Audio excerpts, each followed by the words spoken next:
నిన్న కౌశిక్ రెడ్డి గారు మతి భ్రమించి మాట్లాడుతున్నారని చెప్పాల్సిన అవసరం.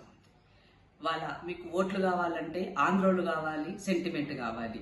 ఇవాళ గ్రేటర్ హైదరాబాద్ పరిధిలో 24 నియోజకవర్గాల్లో మీరు ఓట్ల ద్వారా గెలిచిన తర్వాత ఈరోజు అసలు నిజ స్వరూపం ఇది బయటపడుతున్నది. కౌశిక్ రెడ్డి గారు నిన్న గాంధీ గారిని ఉద్దేశించి బతకనీకొచ్చినోడని మాట్లాడినారు. మరి 10 సంవత్సరాలు మీ పార్టీలోనే ఉన్నారు కదా, ఆ రోజు తెలియలేదా? బతకనీకొచ్చినోడు ఆంధ్రోడు అని ఆ రోజు తెలియలేదని అడుగుతున్నా. ఇవాళ మీకు విభేదాలు రాగానే ఆంధ్రోడు బతకనీకొచ్చినోడు అని గుర్తు చేస్తున్నారంటే మీ యొక్క నైజం, మీ యొక్క స్వరూపం, మీ యొక్క డిఎన్ఏలో ఉన్నది ఏంటి అన్నది ఇవాళ బట్టబయలైంది. మరొకసారి తెలంగాణ సమాజం ఉందని తెలియజేస్తున్నాను.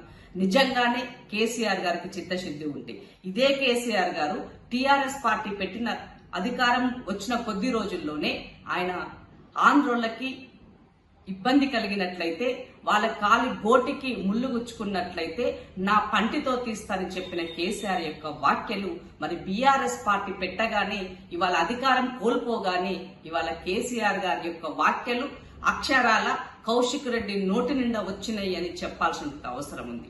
దీనితో పాటు ఇవాళ రేవంత్ రెడ్డి గారు ముఖ్యమంత్రిగా తన పాలనని కొనసాగిస్తూ నిత్యం ప్రజల మధ్య ఉంటూ చేస్తున్నటువంటి పాలనను చూడలేక అసూయతోటి హైదరాబాద్ యొక్క ఇమేజ్ ని కూడా డ్యామేజ్ చేసే విధంగా నిత్యము ఆందోళన కలిగిస్తున్నారని, ఒక శాంతి భద్రతలు ఇక్కడ కరువు అవుతున్నాయి, శాంతి భద్రతలు లేవు అని ఒక రకమైనటువంటి ఇమేజ్ క్రియేట్ చేయడం కోసము నిన్న జరిగినటువంటి మొత్తం ఎపిసోడ్ ను కూడా మనం ఒక సినీ ఫకీలలో చూడవచ్చు. తను చేసినటువంటి దాన్ని మందలించకపోగా హరీష్ రావు మరియు తన యొక్క మాజీ మంత్రులు తర్వాత బీఆర్ఎస్ పార్టీకి సంబంధించిన నాయకులందరూ కూడా వచ్చి గలాట చేసి సిపి కమిషనర్ ఆఫీస్ ముందు కూడా పెద్ద ఎత్తున గలాట చేశారు.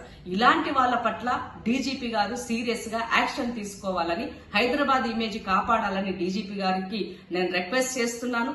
ఇమీడియట్ గా కౌశిక్ రెడ్డి గారి పైన కేసు ఫైల్ చేయాలని చెప్పేసి డిమాండ్ చేస్తున్నాను.